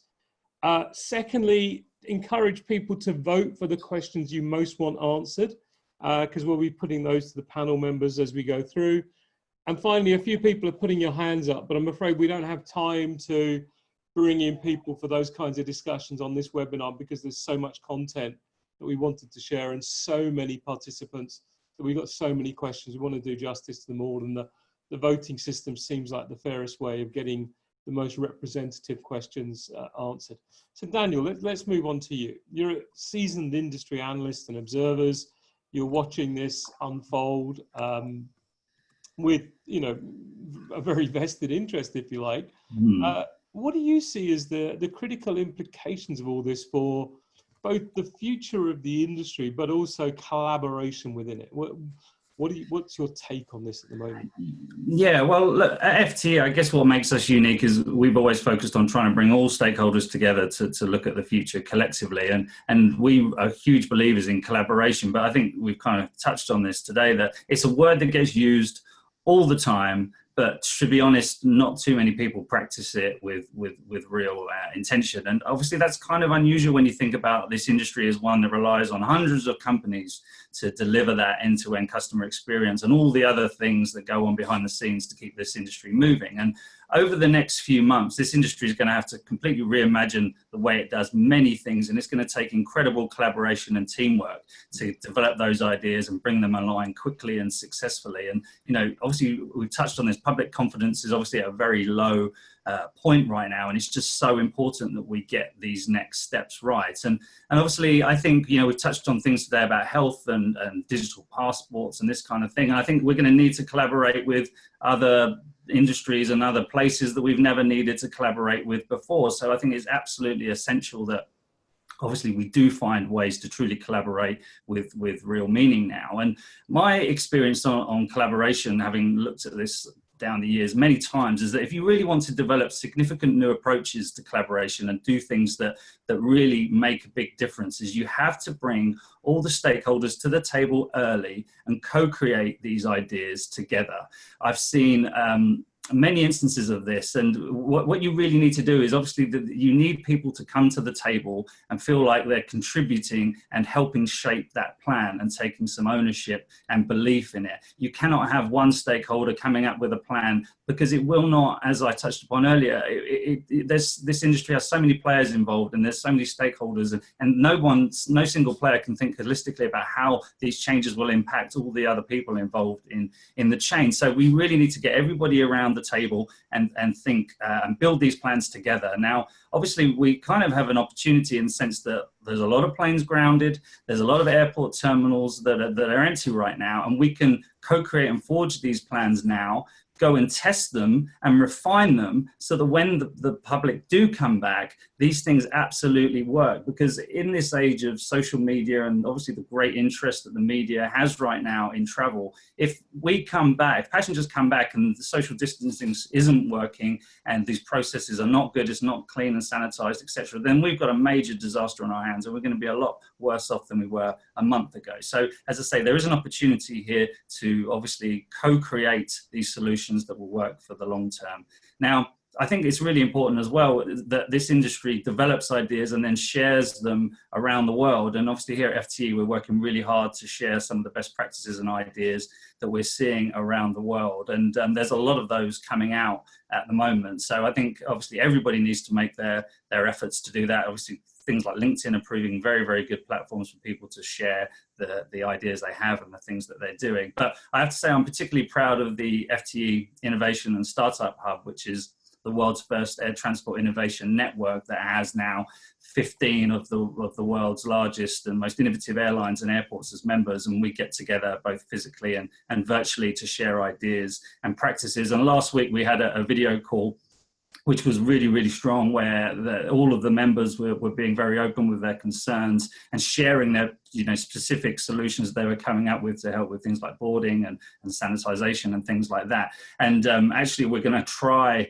over the coming weeks to actually sort of do a design thinking workshop with them to sort of imagine what travel looks like end to end, so that we can come up with some robust ideas and then look to share that on a wider basis with the rest of the industry. And of course, we have webinars next month specifically around the post-COVID airport and the post-COVID aircraft, where once more we're going to look to try and share some really good new ideas and best practices from airlines and airports and suppliers who are pivoting to come up with new solutions. So I think, in summary, collaboration is going to be absolutely essential to recovering from this crisis. And obviously, I think we have tools like Zoom, which enable people to convene these discussions and meetings very, very quickly. And so I think my message would be, if those collaborative discussions are not happening yet, then please do reach out to the key stakeholders to start driving those discussions and forging those conclusions and strategies, because only when you do it together, I think, will we find something that truly works in the long run. Okay, let's pick up on that topic of innovation and go a little bit deeper. We know that the decisions the industry is making today on how to manage the recovery and where to invest could have very long-term implications for the kinds of innovation that might be possible over the 5 to 10 year time frame. So what's the potential for the more radical forms of innovation that we've been exploring in this Air Transport 2035 study? Should the sector just be hunkering down, or taking the opportunity to really think fundamentally differently about the future of air travel? Well, I think obviously there's a real focus on solving the short-term challenges, but at the same time, I have been reassured talking to a lot of airlines and airports that there is many of them thinking now about innovation that they know they have needed to do and haven't quite found time for. And to be fair to them, this is an industry that is very much bogged down by the day-to-day operations of driving an airline and an airport forward. And it can be very hard to get all the key stakeholders together to really think about longer-term visions and strategies. But as has been alluded a few times on the chat, I see, you know, this is not an industry which has great margins traditionally, and it would be madness at this moment where there is a bit of a breath where, you know, planes are on the ground if we didn't simultaneously think about solving short-term challenges as well as long-term ones. And I think obviously we've all agreed that this is going to spur the acceleration of digital transformation and in automation efforts, but I do think we could see some bold new ideas coming to the fore now. I mean, I think that if we're honest, I touched upon it earlier, I think a lot of the major frustrations around travel have come from that, you know, queues around checking on bag drop or security or boarding, and then obviously on arrivals with immigration and baggage reclaim areas. And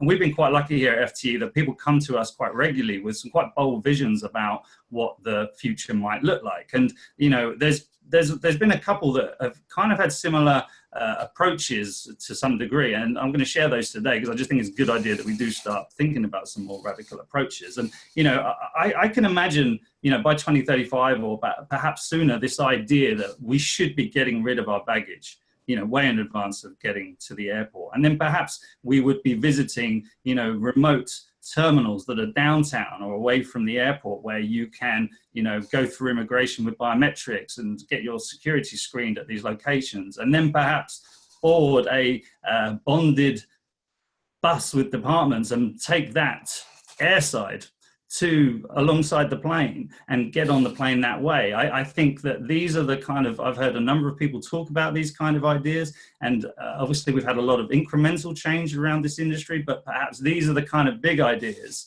that are viable with the new technologies and with the motivation to change that could come online. And obviously it'll be interesting to see how much of that will happen, but travel needs to become more convenient. There's no doubt about it. And I think this can be a major catalyst to driving that kind of change that I'm talking about. Cool. So you've talked about collaboration a few times, and we know that the industry is heavily reliant on an ecosystem of partners, from aircraft manufacturers, equipment suppliers, refuelers, caterers, technology vendors, architects, social media providers.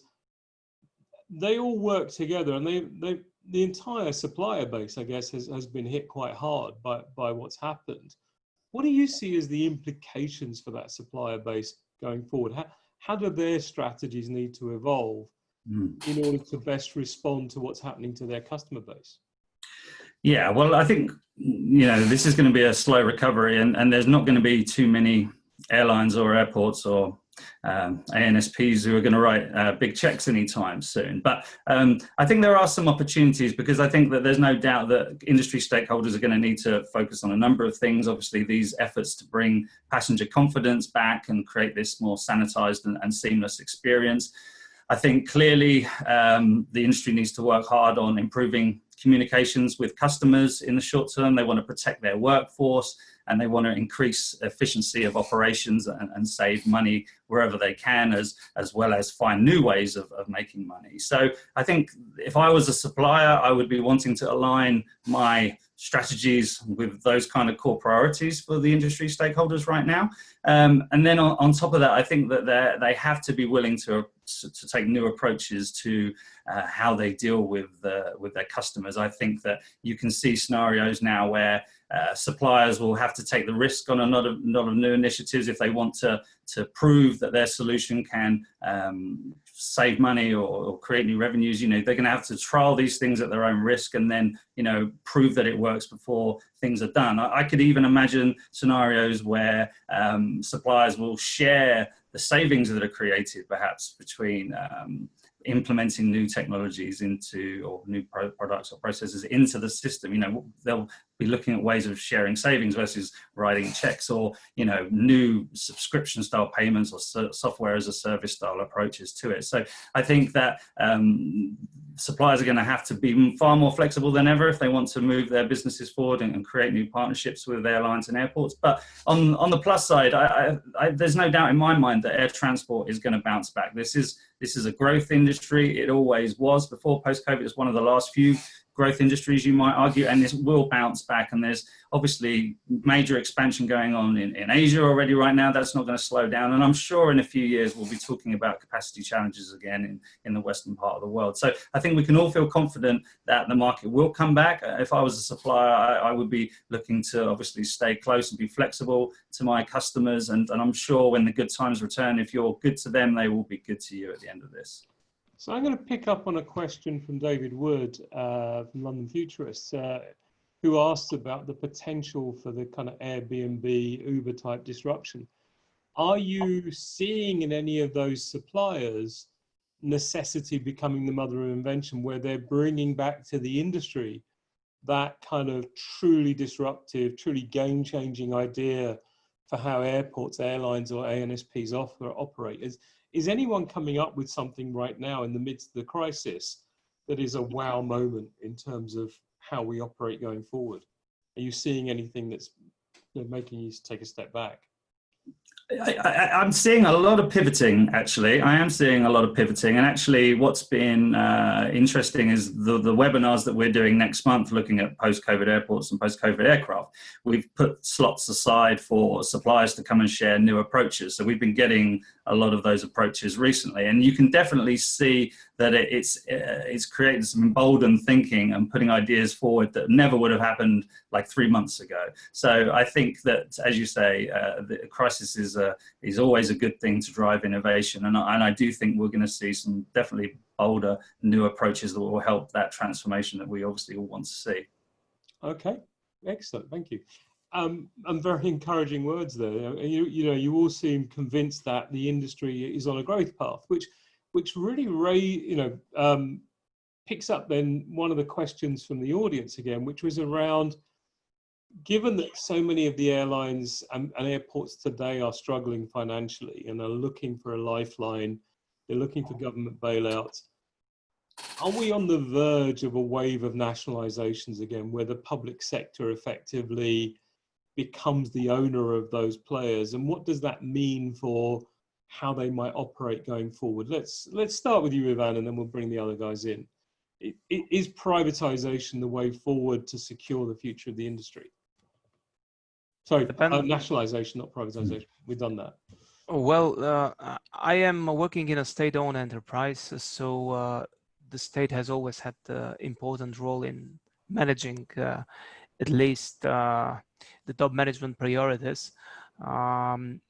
Indeed, it will not be something new for me because I'm in this hypothesis now.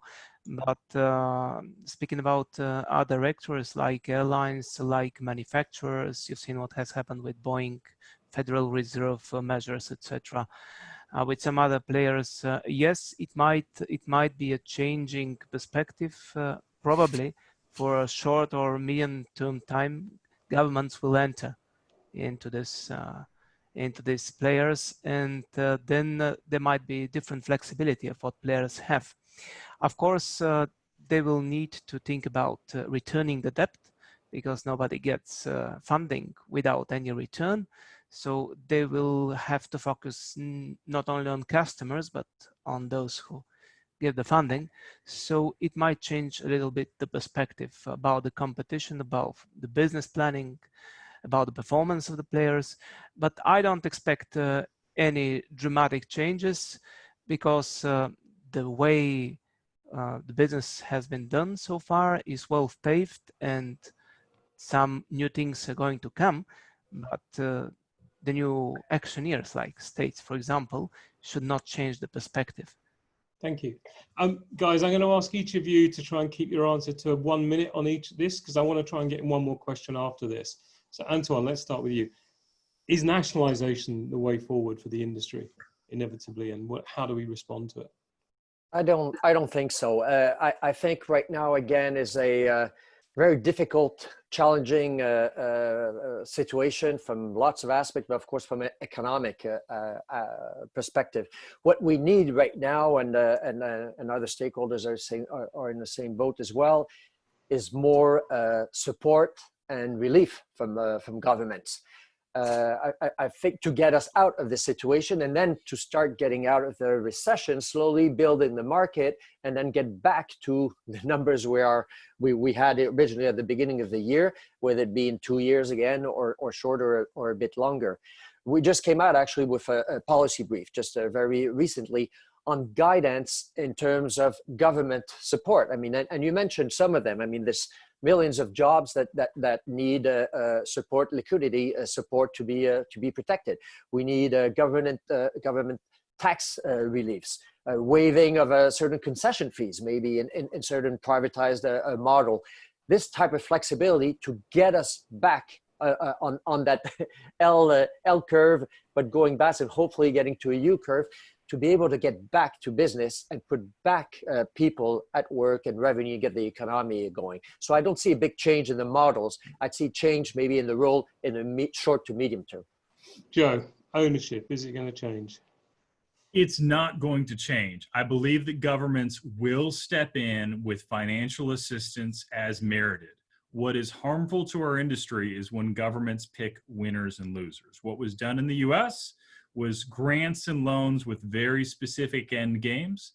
In the same way, when the British government, for example, gives money to EasyJet, it should be willing to do the same for British Airways and Virgin Atlantic. It should not say, okay, this one wins and this one loses, because that will create disruption to our marketplace. Okay. And if you look at it, the one final thought on that is that governments can help so much simply by backing the loans. They don't need to come out of pocket massively. They just need to guarantee commercial credit, because if they do that, there'll be normal credit terms and they become the guarantor of last resort instead of actually taking money out of national coffers. Excellent. Daniel, you can answer this one, but I'm also going to give you the next question. You can wrap into it as well. There's a lot of questions been asked about what role do things like process automation, digital transformation, automation, and the adoption of AI play, both in helping to respond to COVID-19, but also helping airlines and airports create new, streamlined, and more efficient models going forward. What role does all this technology opportunity play for us? Well, a quick answer on nationalizations, I'd say no. Let's move on. And then, yeah, I think I alluded to it earlier. I think obviously there's things like, will the airlines and airports bring back all those staff, for this new era that we're going into? I think it would be hard to justify. And I think that automation obviously can do a lot to speed processes, but obviously deal with the workforce aspects of things too. And yeah, I think absolutely automation is going to be absolutely paramount. Like I say, there's just a lot of digital tools out there, isn't there, for, like I said, the queue management aspects, biometrics at every touch point to achieve contactless, fast processing. The list goes on, and so absolutely I think that digital transformation, automation, these are the key tools in which we can speed passengers through the airport far better and really achieve that far more social distancing style experience that is so essential. Joe, are you seeing that embrace of those technologies going on right now? I am. What's really surprising me on the embracing of technologies is, as I've talked with airline executives, I have worried that they might pull back from some of their investments in new technologies. Instead, they're leaning in. They're redeploying what they're doing with their apps. They're thinking about what they're doing with their in-flight entertainment systems. They're creating environments where they want to make travel more frictionless, only because now it's a need. It's a safety and health need for their crew members and also for their passengers. So I think they're going to lean further in faster. And I've been heartened by what I've been told, that that's one of the things that remains absolutely on the table and moving forward, along with sustainability. Ivan, a quick answer from you and then a quick answer from Antoine. As I said before, technologies are already in pipeline. We cannot stop them. Digital data exchange is pivotal for this. There comes the 4D trajectory management, shorter routes. We have many technologies on board so that we have better capacity, less delays. They cannot be stopped, but they can be delayed significantly depending on the economical situation. Thank you. Antoine. Yes, thank you, Rohit. Definitely, technology and digital transformation is extremely present. Was already extremely present, and is just now being accelerated. I think to even new gear in terms of ideas and deployment and adapting, like I was saying before, regulations of various states to allow new ways of using and deploying technology. Often the technology itself is not the challenge, as most of us know. It's usually to be able to deal with the regulation that permits a deployment, a pilot, or a production deployment at large. So I think what we've seen, remember just, 10, 15 years ago, with several of you were talking about the start of self-serving, self-tagging and things like this. And we broke down the check-in process to be able to customize the process, but also allow it to be done outside the airport. I think from a baggage perspective, Daniel mentioned it, lots of opportunities, not one silver bullet, but lots of opportunities to stop everyone from doing the same thing at the airport on location. Even from a security perspective, from a risk-based perspective, we don't need to do all the security at the security screening point. A lot can be done from a risk-based perspective, starting outside the airport before passengers arrive. So yes, there's an acceleration in terms of, and an opportunity, I believe, in different technologies associated with digital transformation. Thank you, Antoine. So I'm going to give each of you in a second 30 seconds of closing comments. But before that, we have two final polling questions. We have one from Daniel, which I forgot to launch earlier. So this is really about what should suppliers be doing? So let's just take a few seconds to answer this one, see what the audience says.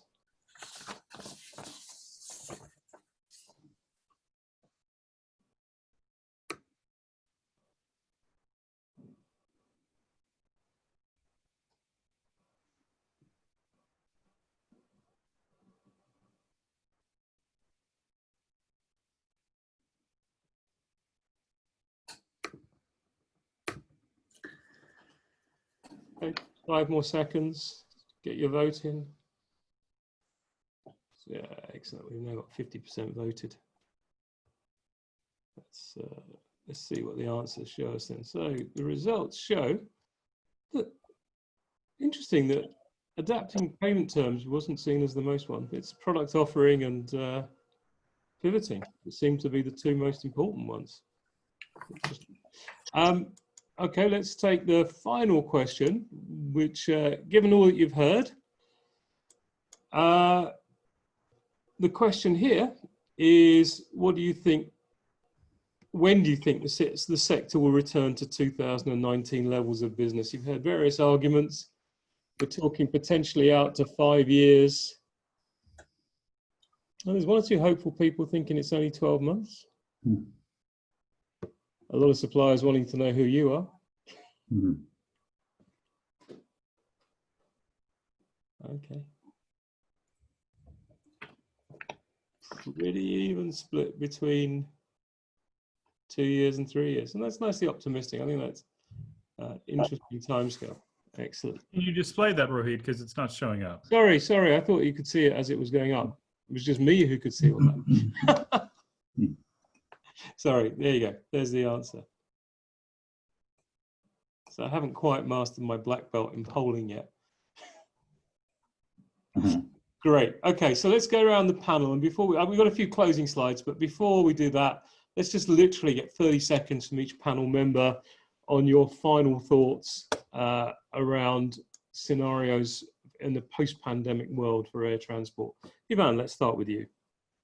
I recall a book from Nicholas Taleb saying that it's not always good to focus on risk, but making the system unfragile. This could be a message, a very key message. First, to have all lessons learned implemented, then to have good collaboration and good understanding, no blame games, working together, smart regulation, and of course to focus on the end customer in order to provide what customer needs so that we can keep on flying. Thank you. Antoine. Maybe a key simple message, but can be challenging in day-to-day life, is being sure we're listening correctly to our colleagues, to our industry partners, to all stakeholders. We said it many times, we're all in this together, but listening and making sure then we can respond and have a true conversation will probably help us accelerate what needs to be done to be deployed in this recovery. And key points: supported medical evidence, risk-based, simple, practical, collaboration. I'm optimistic and I'm confident we will get through this. Thank you. Excellent. Joe. From my perspective, I believe we'll get through this. This is going to be quite a ride, because I believe that sometimes the past is the best predictor of the future. People right now are wondering, will there be a second wave? I pray not. But right now, airlines and suppliers need to figure out how they can make money or survive at 50% demand levels. Because if you can do that, then you'll be very well positioned for the future. And that's something today we're at negative 95% demand. So when I say that as an exercise, it would sound impossible, except that's based off massive growth by the time we get to this summer to get to that 50% mark. And I think as companies look at how they can do that, they'll come up with some very creative answers that will help them not only in the present, but should there be waves in the future. Thank you. Daniel, final word. Yeah, I think obviously the health status aspect here is something that is going to be paramount for the next 18 months until a vaccine is found, and the industry needs to work quickly about how it can prove and work that aspect into it. I think just generally that idea that this industry now needs to prove that it's safe, sanitized, seamless, can deliver contactless travel, and I think we need to truly collaborate and take some bold new approaches, and co-create these ideas. Best collaboration is about co-creation. So as Antoine said, let's listen to each other, let's build ideas together and build solutions together, and move forward as one industry with conviction and get that public confidence back. Fabulous, thank you. Well, just to close, we will be sharing the video link, we will be sharing the slides that we're showing, the resources everyone mentioned, but just a few closing bits of information for you. Firstly, Future Travel Experience have a series of these webinars coming up. So get your cameras out, take a picture of the web link so you can find out more about them and how you can get involved. Just give you a second or two to do that if you haven't already done that. Secondly, this is the report I shared tiny snippets of at the beginning, and those scenarios will be launched on Monday. And we're really trying to make this as accessible as possible. So we've agreed to make the report available free to airlines, airports, and government agencies involved in aviation. If you just go to our website at fastfuture.com, you can pre-order it or order it whenever you want. But you just put in that coupon code AT1, you'll get it for free. Everyone else, you can have a 50% discount. Use that code. The same will be true for the other reports. So the second report coming out in May is really focusing more on innovation and digital transformation. The third report coming out in September is really trying to look ahead and trying to help people think beyond the current to what kind of horizon are we facing, and how do we make sure that we understand that longer term future when we make big decisions today. And then the final report coming out in December is really saying, okay, what could some of those scenarios look like? What are some of those strategies we might adopt, and what kind of roadmaps might we take to the future for different types of players in different parts of the world in different sectors? So hopefully all that makes sense. Again, take your camera out, take a picture of that. It's all yours to access. Our next webinar is next week. The time to be confirmed, because it all depends on the panelists, and we're trying to confirm those at the moment, but they're all in different parts of the world and we're trying to negotiate that. And then some of you want to know about the Aftershocks and Opportunities theme. That's actually the title of a forthcoming book, which we're bringing out on the 1st of June. We've had 110 chapters submitted for it. from around the world. We're whittling that down to about 30, and that will come out on the 1st of June, and some fascinating ideas about what our world could look like. And finally, just as our gift to you, anyone attending this webinar is welcome to get a free subscription to our newsletter, which is normally $149. Again, you go to our website, you pick the newsletter, and then you use that coupon code. And you can also have a 25% discount off any of our other books, because I don't know, that's what we're doing. Anyway, thank you all for coming. I hope you found it interesting, informative. I hope it's given you some real food for thought, some ideas to take back to your colleagues, some questions to challenge each other with, and hopefully some inspiration as to how you take your own organization forward and collaborate with others in the ecosystem to ensure that we can accelerate the recovery. Thank you very much for coming, and hopefully we'll see you all again in the future, and look out for that email in your inboxes. Thanks, Rohit. Thank you, everyone. Thanks, Thank you, Rohit. everyone. Thank you so much. And can Thank I ask you. the panel to just hang on for a couple of seconds till our participants leave, and we'll just do a quick wrap up.